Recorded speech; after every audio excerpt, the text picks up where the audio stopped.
انہوں نے کہا، میں آپ کو عمل تو بتاؤں گا لیکن آپ کو میری بات ماننا پڑے گی۔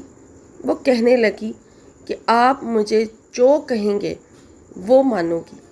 وہ کہنے لگے کہ اچھا تم بن سنور کر دلہن کی طرح تیار ہو جاؤ۔ اس نے کہا بہت اچھا۔ چنانچہ اس نے غسل کیا، دلہن والے کپڑے پہنے، زیور پہنے اور دلہن کی طرح بن سنور کر بیٹھ گئی۔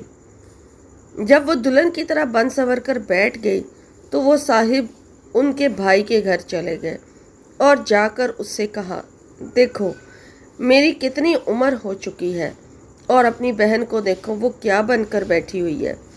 جب بھائی گھر آیا اور اس نے اپنی بہن کو دلہن کے کپڑوں میں دیکھا تو اس نے اسے ڈانٹنا شروع کر دیا کہ تم کو شرم نہیں آتی؟